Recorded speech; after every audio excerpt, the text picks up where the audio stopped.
Forget grainy photos. What if the best evidence for UFOs isn't from the last 70 years but has been hiding in plain sight in our art museums for centuries? Welcome to The Purple Files. If you enjoy our videos, please consider subscribing to the channel. Let's get right into it. We begin with perhaps the most famous, most cited, and most compelling example of a UFO in classical art. It is a painting that has become a cornerstone of the ancient astronaut theory, and for good reason. The piece is titled The Madonna with Saint Giovannino, painted in the 15th century and attributed to the school of Domenico Ghirlandaio or Filippo Lippi. It currently hangs in the Palazzo Vecchio in Florence, Italy. At first glance, the painting is a typical Renaissance scene. It depicts the Virgin Mary piously watching over the infant Jesus, while the young John the Baptist, or Saint Giovannino, stands in prayer. It is a serene, holy image, but the artist included a detail in the background that is so specific and so strange that it has sparked debate for decades. If you look over Mary's right shoulder, high in the sky, there is an object that is impossible to ignore. It is a dark, greyish, oval-shaped craft depicted with a clear, metallic-like sheen. It appears solid and three-dimensional, with what looks like a dome or structure on top. The artist has even painted it with highlights, suggesting it is reflecting the sun's light. This is not a vague smudge or a poorly rendered cloud. It is a distinct, defined object, and it appears to be hovering. But what makes this detail truly undeniable is what is happening on the cliffside below. A man, often identified as a shepherd, is standing there with his dog. He is not looking at the Madonna and child. His entire attention is directed upwards at the strange object. He holds his hand to his brow, shielding his eyes as if from a bright light, and his dog is barking at the craft. The man's posture is not one of religious reverence. It is one of a witness observing an aerial phenomenon. The artist has deliberately drawn our attention to this skyborne anomaly and the reaction it is causing. Now, art historians have a very different explanation. They argue that this is not a spaceship, but a common religious symbol. They suggest the object is a nubes lucida, or a luminous cloud representing the angelic annunciation to the shepherds as described in the Gospel of Luke. In many paintings of this era, divine events were depicted using stylized clouds that parted to reveal heavenly light. The man below is simply the shepherd from that biblical story, looking up in awe at the angelic host. They contend that what UFO theorists see as a metallic disc is simply a stylized cloud, and the golden rays emanating from it represent God's grace. It is, in their view, a purely symbolic detail meant to add another layer of narrative to the painting. But ancient astronaut theorists push back against this explanation forcefully. They argue that artists of the Renaissance were masters of depicting clouds, and this object looks nothing like one. It is dark, solid, and has a defined, non-gaseous shape. Furthermore, they point to the man's reaction. He is shielding his eyes, a gesture associated with looking at something physically bright, not something spiritually significant. And his dog is barking, suggesting the object is making a sound or is perceived as a real, physical intrusion into the landscape. They propose that the artist was not painting a symbol, but was documenting something he or others in Florence at the time had actually seen. They believe this painting is not an allegory, but a snapshot of a genuine UFO sighting from over 500 years ago. Our next painting takes a familiar religious story and injects a dose of high-tech strangeness. The piece is a masterpiece of the early Renaissance titled The Annunciation with Saint Emilius, painted in 1486 by the Italian artist Carlo Crivelli. It hangs in the National Gallery in London. The painting commemorates the moment the town of Ascoli Piceno was granted a measure of self-government by the Pope, and it depicts the town's patron saint, Emilius, alongside the angel Gabriel. The main event, however, is the Annunciation, the moment Gabriel tells the Virgin Mary that she will conceive the Son of God. The entire scene is rendered in meticulous, almost obsessive detail, showcasing the architecture and life of the town. The anomaly here is not subtle. It is the central mechanism of the entire painting. Look to the top left corner. In the sky, there is a swirling vortex of clouds from which a perfectly circular opening has appeared. It looks less like a natural break in the clouds and more like a solid object, a celestial mothership. From the center of this circle, a single, incredibly thin and perfectly straight beam of golden light descends. This beam travels across the entire length of the painting, passes through a small purpose-built hole in the wall of Mary's house, and strikes her directly on the head as she kneels in prayer. The beam is so precise and so focused that it looks less like a divine ray of sunshine and more like a modern laser beam or a targeted energy source. The conventional art historical explanation is that this is a highly stylized and symbolic representation of the Holy Spirit descending upon Mary. The vortex in the sky is meant to be a chorus of angels, a common motif representing the heavens opening up. The beam of light is the divine insemination, the Word of God made manifest. Trevally was known for his love of detail, symbolism, and perspective, and this beam is seen as a clever artistic device to connect the divine realm in the sky with the earthly realm where Mary is kneeling. It is a visual metaphor for a spiritual event, not a literal depiction of a physical process.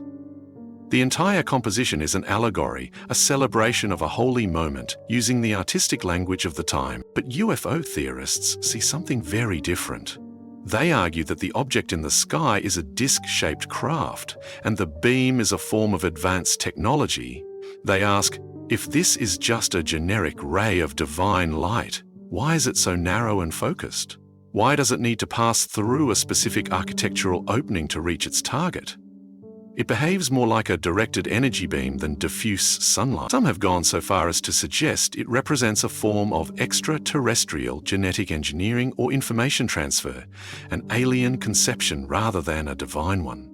They argue that the artist, trying to depict a miraculous event he could not otherwise explain, resorted to painting what he saw, or what was described in stories. A craft in the sky, and a beam of light that brought about a world-changing event. We now move forward in time to the early 18th century, to a painting that abandons symbolism for what appears to be a shockingly direct depiction of an unidentified flying object. The work is titled The Baptism of Christ, painted in 1710 by the Dutch artist Art de Gelder. De Gelder was one of the last and most talented students of the great master Rembrandt, and he shared his teacher's flair for dramatic lighting and realism. The painting depicts the biblical scene where John the Baptist baptizes Jesus in the River Jordan, at which point the heavens opened and the Spirit of God descended like a dove. De Gelder, however, took a radical departure from the traditional iconography. In his version, there is no dove. Instead, hovering in the sky above Jesus and John is a massive, clearly defined, disc-shaped object. It appears to be made of a dull, metallic material and is composed of at least 4 concentric rings or sections, giving it a distinctly manufactured look. This is not a cloud, and it is not a vortex of angels. It is a solid-looking craft, tilted at an angle as if hovering. From the underside of this disc, 4 distinct beams of light shine down, illuminating the figures of Jesus and John. The object completely dominates the sky and is the source of the scene's divine light, replacing the traditional dove and heavenly glow with something that looks unequivocally like a flying saucer. The mainstream interpretation struggles with this painting. Because Art de Gelder was a respected artist and not some fringe outlier, his work demands serious consideration. Some art historians suggest that this is simply a highly unconventional, perhaps even heretical, interpretation of the heavens opening up. They argue that de Gelder, living in a more scientific age, was trying to find a new visual language for old stories. The disc, they propose, might be a symbolic representation of the celestial sphere or God's eye, and the beams of light are a dramatic, Baroque way of showing the Holy Spirit's descent. It is an artistic choice, a dramatic flourish from an artist known for his originality, not a literal depiction of a spaceship. UFO proponents, of course, see this as one of their strongest pieces of evidence. They argue that there is no need for symbolic interpretation when the visual evidence is so plain. It is a saucer-shaped craft, emitting beams of light. They believe that de Gelder was either painting a real event that had been passed down through lore, or was himself a witness to such a phenomenon. They point out that the object is rendered with the same level of realism as the human figures, suggesting the artist intended for it to be seen as a real, physical object within the scene. For them, the baptism of Christ is not a reinterpretation of a biblical story, but the merging of one. It depicts the moment a divine event and an extraterrestrial encounter became one and the same. Our next piece contains what is arguably the single most specific and anachronistic technological object ever found in historical art. The painting is called A Glorification of the Eucharist, completed around the year 1600. By the Italian artist Ventura Salimbeni. It is an altarpiece that resides in the Church of St. Peter in Montalcino, Italy. The painting depicts the Holy Trinity, God the Father on the right, Jesus Christ on the left, and a dove representing the Holy Spirit at the top. The scene is fairly standard for its time, with saints and angels below and the Trinity presiding over all. But it is the object that the Father and Son are holding that has baffled observers for centuries. Between them, God and Jesus are holding onto what appears to be a large metallic sphere. This sphere has a telescopic lens on the bottom and, most shockingly, two antennae protruding from the top and left sides. The entire object bears an uncanny, and I mean uncanny, resemblance to the Soviet Sputnik 1 satellite, the very first artificial satellite which was launched into orbit in 1957, more than 350 years after this painting was made. The Father and Son each have a hand resting on one of the antennae, as if they are control sticks used to steer or manipulate the device. It is a piece of technology in a place where only religious symbolism should be. The conventional explanation from art historians is that this object is not a satellite, but the celestial sphere, or the sphere of creation. It is a representation of the entire universe, the cosmos created by God.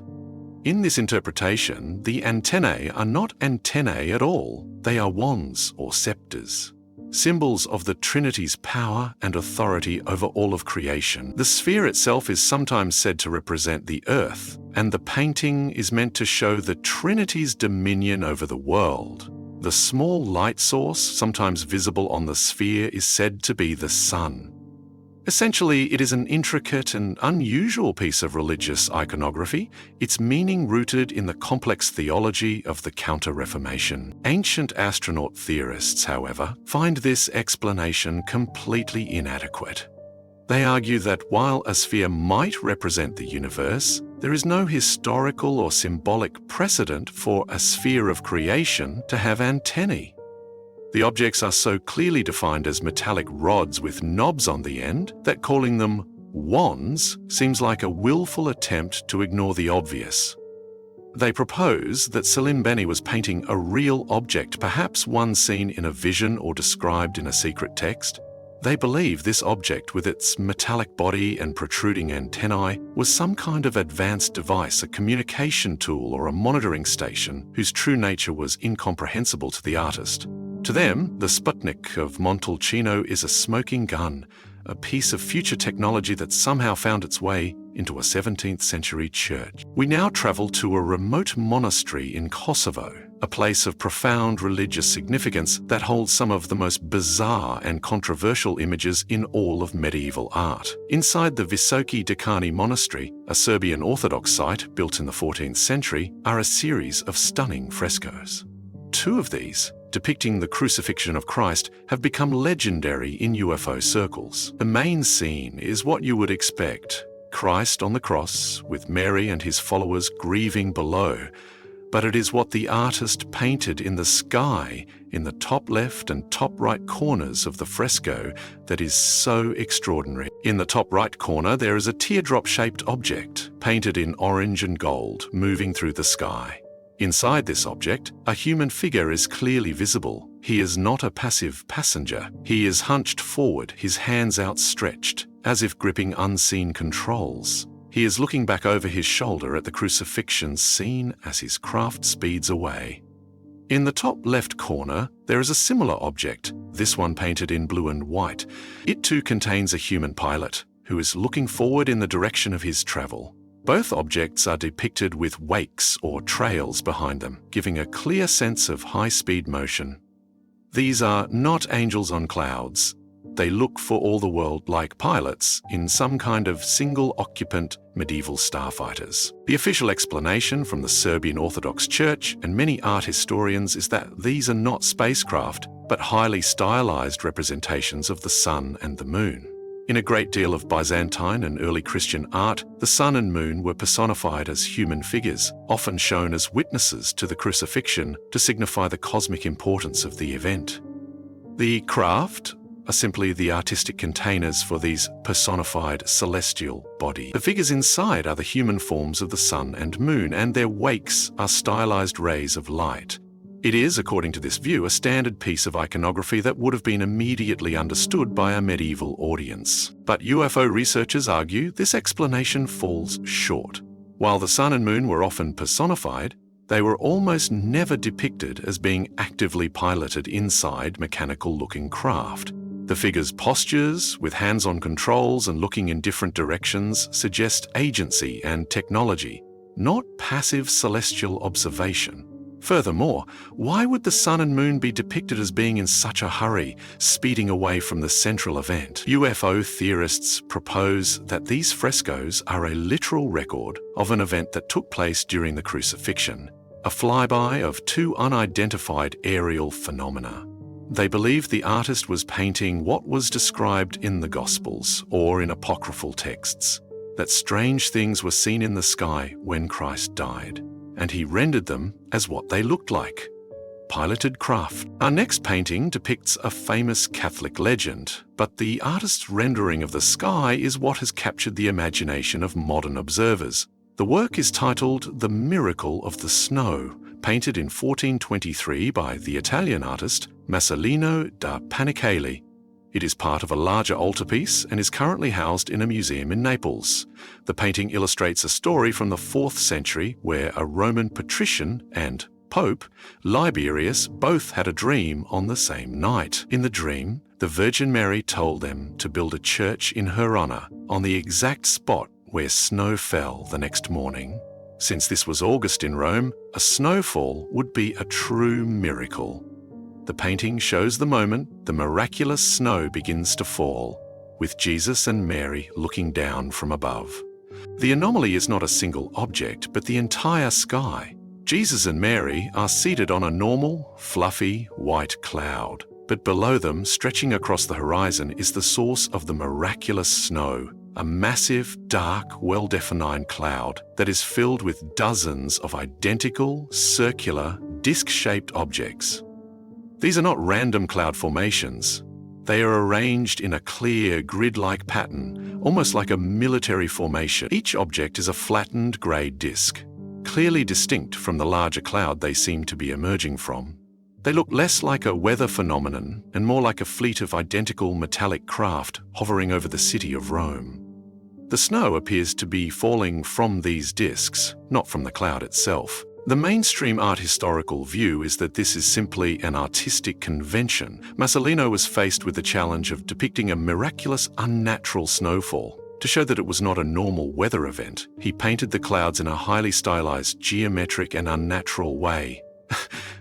The discs are just his artistic interpretation of snowflakes or clouds, arranged in a pattern to emphasize the order and divine purpose behind the miracle. It is a symbolic sky, not a literal one, meant to convey the supernatural origin of the snow. The circular shapes are common in religious art, representing perfection and the divine, but ancient astronaut theorists see a much more literal interpretation.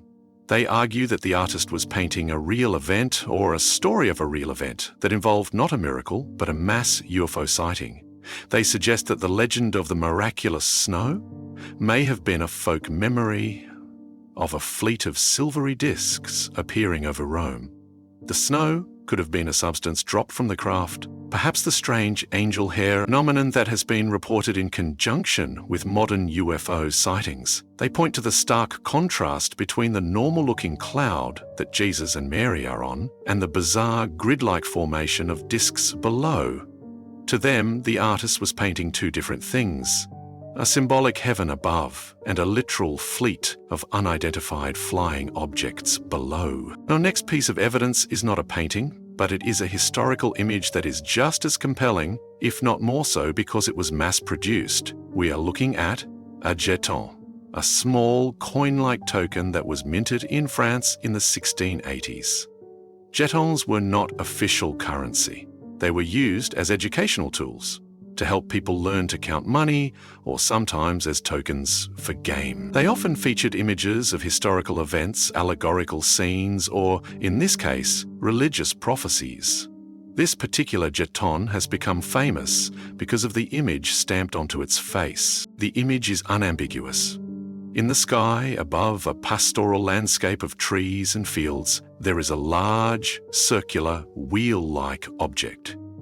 It is tilted at an angle, giving it a clear three-dimensional quality. It has a central hub and what appear to be spokes or fins, and it looks remarkably like the classic flying saucer archetype that would become famous in the 1950s. It is not depicted as a cloud, an angel, or a star. It is rendered as a solid, physical object hovering in the sky. The Latin inscription on the jeton, opportunus adest, translates to "it is here at a timely moment," suggesting the object's appearance is a significant and opportune event. The standard historical explanation is that this object is not a spaceship, but a representation of the biblical story of Ezekiel's wheel. In the Old Testament, the prophet Ezekiel has a vision of a complex celestial chariot, described as a wheel within a wheel, which is understood to be the throne of God. This image became a common motif in religious art to represent a divine visitation or prophecy. Historians argue that the jeton is simply using this well-known symbol to illustrate a religious concept. The timely moment, mentioned in the inscription, refers to the coming of a prophesied event or the arrival of divine aid. UFO researchers, however, point out that the story of Ezekiel's wheel is itself one of the foundational texts of the ancient astronaut theory. They argue that Ezekiel was not having a vision, but was describing a real encounter with a technological craft, and his wheel within a wheel was his best attempt to describe complex landing gear or rotating parts. They believe this jeton is part of a long tradition of depicting that real event. They also note that while Ezekiel's wheel is the official explanation, the object on the coin looks far more like a simple, solid saucer than the complex, multi-wheeled chariot described in the Bible. They propose that the artist may have been influenced by contemporary sightings of strange objects in the sky, and merge that reality with the traditional biblical story. We now go back much further in time and travel to the other side of the world, to a set of images that are not just centuries, but millennia old. In the Kimberley region of Western Australia, there are a series of ancient and sacred rock art sites depicting beings known as the Wandjina. These paintings are estimated to be up to 4,000 years old, and they are central to the creation mythology of the local Aboriginal people. The Wandjina are said to be supreme spirit beings who came down from the sky in the dream time, the time of creation, and created the world and its people. But it is the way these sky gods are depicted that is so startling to modern eyes. The Wandjina are painted as tall, humanoid figures, but their features are profoundly non-human. They have large, oversized heads which are always surrounded by a semicircular arc or halo, which some interpret as a helmet. Their bodies are often white and ethereal. Most strikingly, they have enormous black, almond-shaped eyes that dominate their faces. And they have no mouths. The traditional stories say they have no mouths because to give them one would be to make them too powerful, as their power to create and destroy was so immense. This combination of features, a pale body, a large head, huge black eyes, and no mouth, bears an almost perfect resemblance to the modern alien archetype known as the Grey, the most commonly reported type of alien in modern abduction cases. The anthropological and traditional Aboriginal explanation is that these are not aliens, but powerful spiritual figures. Their appearance is symbolic, not literal. The large eyes represent their wisdom and all-seeing power. The absence of a mouth represents their spiritual, non-verbal method of communication and their immense power. The halo around their heads represents their radiant spiritual energy, or in some interpretations, a type of headdress. These are gods, spirits, and creator beings, and their strange appearance is meant to convey their otherworldliness and their separation from the mundane world of humans. They are figures from mythology, not from another planet. Ancient astronaut theorists, however, see this as a clear case of a paleo-contact event. They argue that the stories of the Wandjina coming from the sky and the detailed, consistent physical descriptions are not myths, but historical records of a real encounter. They believe that 4,000 years ago, an extraterrestrial species that matches the description of modern greys visited this region of Australia. The local people, lacking a technological frame of reference, interpreted them as gods or spirits and incorporated the encounter into their creation myths. The paintings, they argue, are not symbolic representations, but are eyewitness portraits of these ancient visitors. The uncanny similarity between the 4,000-year-old Wandjina and the grey aliens of 20th century UFO lore is, for them, too specific to be a coincidence.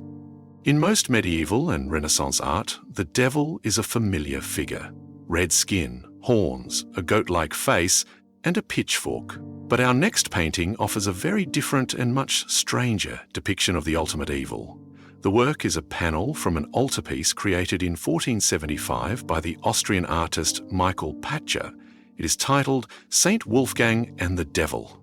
The painting illustrates a legend about Saint Wolfgang of Regensburg, a 10th century bishop. According to the story, Wolfgang tricked the devil into helping him build a church. He promised the devil the soul of the first living being to enter the church, and then cleverly pushed a wolf through the doors first. The painting captures the moment of the pact, with Saint Wolfgang holding up the church plans to the devil. But look closely at how Packer has painted the devil. This is not the standard horned demon of Christian iconography. Instead, it is a bizarre reptilian-looking creature. It has greenish, scaly skin, a pointed face with a long snout and strange webbed ears. Its body is contorted in an unnatural way, with spindly limbs and sharp claws. It has a second, smaller face on its stomach.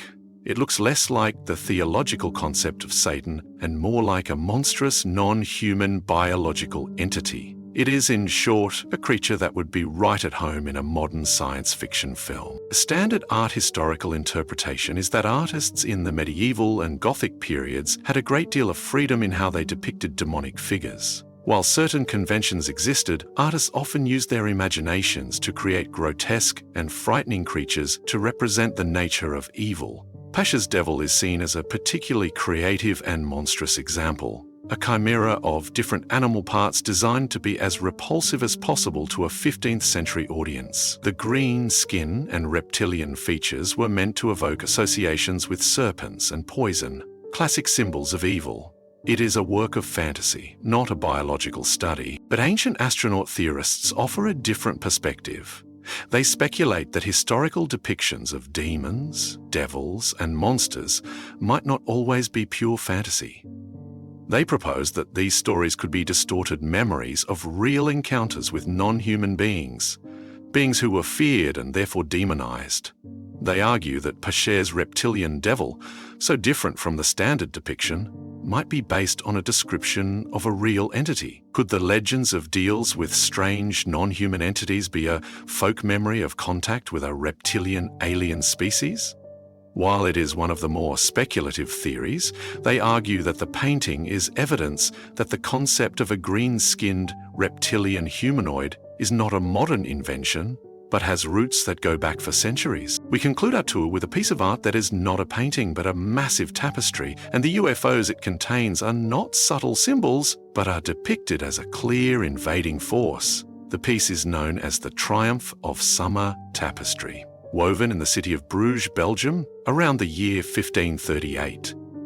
The tapestry is a classic allegorical scene, showing the ceremonial ascent to power of a ruler. It is filled with figures, symbols, and activity. But the most intriguing details are not on the ground, but in the sky. In the top border of the tapestry on the left-hand side, there is a clear depiction of several dark, disc-shaped objects flying in the sky. They are not birds, angels, or clouds. They are black, symmetrical, and look for all the world like classic flying saucers. Several of them have a distinct shape, almost like a wide-brimmed hat or a helmet, with a raised dome in the center. They are shown in a group, as if flying in formation. Their presence in a scene meant to depict the triumph of a secular ruler is completely unexplained by the main subject matter of the tapestry. They are simply there, observing or perhaps presiding over the events below. The mainstream historical explanation for these objects is that they are symbolic. Given the tapestry's theme of a ruler's triumph and divine right to rule, some have suggested the objects are stylized clouds or celestial crowns meant to represent God's approval of the new ruler. They are a sign of divine favor, woven into the sky. Others have dismissed them as purely decorative elements, flourishes added by the weavers that have no specific meaning. Because they are in the border and not the central scene, some argue they are not meant to be taken as literally as the figures on the ground. The weavers' researchers, however, argue that their placement and appearance are too specific to be dismissed. They believe the tapestry is a record of a real mass UFO sighting that occurred over Belgium in the 1530s. The weavers, they argue, included the event they witnessed in the sky as part of the historical record, just as they depicted the ruler and his court on the ground. The hat-like shape is a common one in UFO reports throughout history. UFO encounters remain. They believe that, far from being symbols of divine approval, these objects were a real and perhaps unsettling presence in the skies of 16th century Europe. The triumph of summer, they conclude, may not just be the triumph of a ruler, but the triumph of a hidden history, woven in plain sight for all to see. And that is it. If you've enjoyed this video, please consider subscribing to the Purple Files, click the like button, and drop a comment down below. More videos to come, and until then, thanks for watching.